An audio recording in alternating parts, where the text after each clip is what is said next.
In today's Hands-On Gardening, we are talking about soil, and it's getting nice out. A lot of folks want to get out and work in the gardens and get things prepped, but Steve Hunzinger from the UW Extension Office says, don't go too fast. Wait for that soil to dry a little bit. That's right. Everybody's getting that itch to be out there, and certainly, as you know, the weather's going to be getting nicer, and we want to make sure that soil's in good condition before we start working it. And what happens if you get in too early, start tilling and working it? Well, probably the biggest problem we're going to run into is compaction of that soil, making it into clods or clumps of soil that are going to be hard to break up for future tillage that we might do with it. We're going to be poor for the roots to grow in those zones, as well as maybe even water and airspace in that soil. Okay, and what's a good rule of thumb when you're looking at your soil? How can you tell when it's too wet?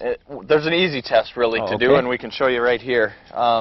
Just take some of the soil from the top, mainly in your top 6 inches is where your root zone is going to be anyway, and just make a ball in your hand and see what it really does.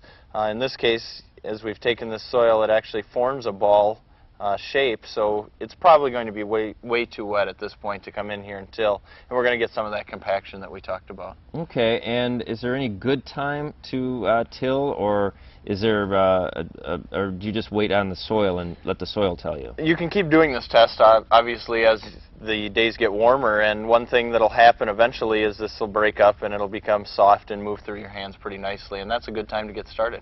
Alrighty, some good advice there, Steve. That is today's Hands-On Gardening.